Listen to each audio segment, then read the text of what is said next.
The things you own end up owning you. Most people hear that line and nod. But very few actually stop to feel what it means. Because this isn't about having too much stuff. It's about how much of your attention, your energy, and your peace. Those things quietly take from you every single day.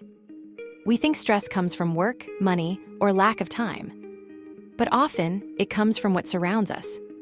From the clutter we manage, the noise we live inside, the endless decisions we never finish making. When you remove the excess, your mind gets lighter. Your thoughts slow down. And suddenly, life feels easier to breathe in. This video isn't about empty rooms or aesthetic minimalism. It's about the psychological freedom that comes from letting go. Because peace isn't something you add to your life. It's what's left when you finally stop carrying everything else. Origins of the problem. The problem didn't start with stuff. It started with the belief that stuff would fix things. For decades, we've been sold a lie. The more we own, the more secure, successful, and fulfilled we'll feel. Bigger homes, newer gadgets, more clothes, a fridge stuffed with options. Social media feeds are full of things we need. This isn't just advertising, it's conditioning. We've been trained to believe that having more equals being more. But behind that promise is a silent cost. Every object takes up space, not just in your home, but in your mind. Every unpaid bill, unworn shirt, and unused app, each one is a tiny mental burden. This pressure to accumulate didn't happen overnight. It's cultural, generational. It comes from growing up in a system where worth is tied to what you can show off. Where you're told success means acquiring cars, houses, and branded things, and where stillness is mistaken for laziness. Where stillness is mistaken for laziness and emptiness for failure. So we keep moving. We keep buying.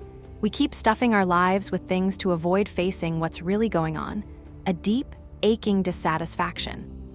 Not with our homes, but with how disconnected we feel inside them. Daily struggles. Let's be honest about what it feels like to live surrounded by clutter. You wake up tired, not because you didn't sleep, but because your brain never really shut off. There's too much noise, physical, mental, and emotional. The dishes are in the sink. The junk drawer you keep meaning to clean, the bills you haven't opened, the to-do list in your head that never ends. It's not just stress, it's friction, and it wears you down. Every item you don't use is a decision you keep postponing. Keep or toss, fix or forget, use it or feel guilty for wasting money. It's exhausting. You reach for your phone instead of your journal. You binge watch instead of going for a walk. You numb out because it feels easier than dealing with everything screaming at you from your shelves. This isn't about laziness. It's about overload. Most people don't need motivation. They need space, mental space, emotional space, and physical space to breathe.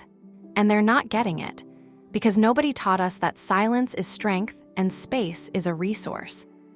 Self-reflection and awareness, current status. What does owning less mean to you?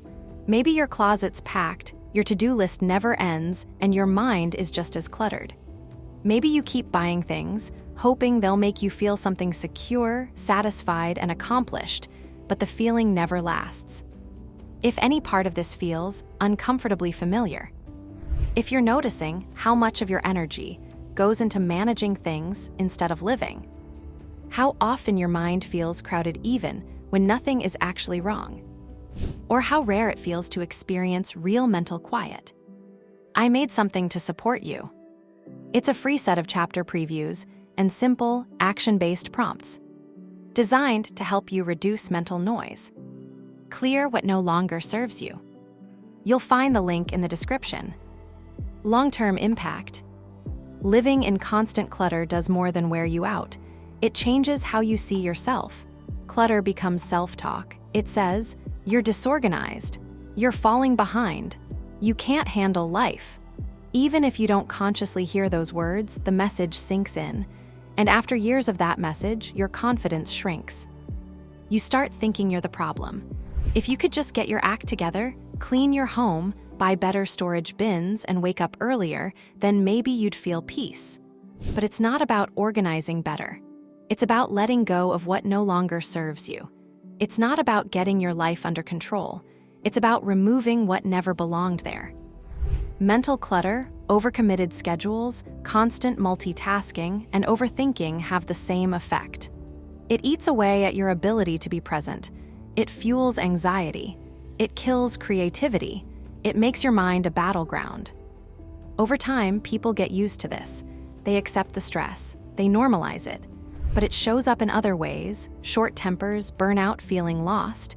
You forget what makes you happy. You lose touch with your priorities. You drift. Not because you stopped caring, but because the volume got too loud to hear yourself. And then, one day, you wake up feeling like you've lost yourself in a life full of things you don't even want. Defining the challenge, barriers to growth. Owning less sounds simple, but if it were easy, you'd have done it already. There are reasons you're stuck: psychological reasons, emotional attachments, fear of lack, identity wrapped in material things. Let's break them down. 1. Attachment to identity. You might believe certain things define you, such as a car, a job title, a collection, or the house you grew up in. Getting rid of any of that feels like erasing a part of yourself. That fear is real, but clinging to outdated versions of yourself holds you back. 2. Fear of regret. You hold on to clothes you haven't worn in 5 years because maybe one day. You keep books you'll never read, dishes you never use, emails you'll never open. The fear isn't about the item. It's about future regret. And that regret, it rarely comes. 3. Social pressure. You've been sold a lifestyle. More is better. Bigger means success. Hustle equals value. Letting go can feel like a failure in a world addicted to achievement and excess. 4. Emotional baggage. Some things carry weight because they remind you of your childhood, a relationship, or a past version of yourself. You're not just decluttering stuff, you're confronting memories and unresolved emotions. So I'd love to know this. What has letting go created space for in your life lately? Drop it in the comments. Your reflection might help someone else quiet the noise, regain clarity, and realize what truly matters to them. Strategies for improvement. You can't fix this by buying more organizers. The real solution starts with subtraction, not addition. Start small. Don't aim for a Pinterest perfect home. Just aim for one drawer, one bag, one part of your day that feels lighter. The goal isn't to have less just for the sake of minimalism. It's to make space for what matters. Step 1. Name what matters. Before you declutter anything, ask yourself, what do I actually care about? If it's peace, make room for peace. If it's a connection, make time for it. The goal isn't to become a minimalist. It's to align your environment with your values. Minimalism is just a tool. Clarity is the destination. Step 2. Clear one zone. Pick one area that feels overwhelming. A kitchen counter, a closet, your inbox. Set a timer for 20 minutes and get rid of what doesn't serve you. Ask, do I use this? Do I love it? Does it add value to my life? If not, let it go. The relief is immediate. Let that small success be your momentum. Proof that you can reclaim your space and your attention. Step 3. Cut the mental clutter. You can't think clearly if your mind is crammed with noise. Limit your inputs. Turn off notifications. Say no more often. Block off quiet time, even 10 minutes a day. You'll think better. You'll feel better. Your mind deserves the same clarity as your home. Step 4. Slow the flow. Stop bringing in what you don't need. That means pausing before you buy, scrolling less, and recognizing that more won't fix the feeling. The high of a new purchase fades fast. Don't let marketing hijack your peace. Ask yourself, am I seeking comfort or avoiding discomfort? Step 5. Protect the space you create. This isn't a one-time purge. It's a mindset. Make space, then defend it. That means setting boundaries with others and yourself. If something doesn't support your peace, it doesn't need to stay.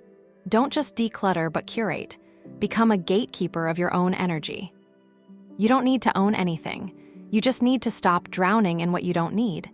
When you clear physical and mental clutter, you create space. And in that space, peace grows, focus returns, energy flows. You'll think better, sleep better, connect more deeply, and most of all, you'll feel present. Remember this: peace isn't created by adding more to your life. It's revealed when you remove what no longer belongs. You don't need to change who you are. You just need to clear the space that's been hiding you. This video draws directly from the core teachings in my book Less is More: The Path to a Meaningful Life and its companion workbook. You'll find them linked in the description. They're designed to work side by side. Thanks for watching. I'll see you in the next one, and don't forget to subscribe.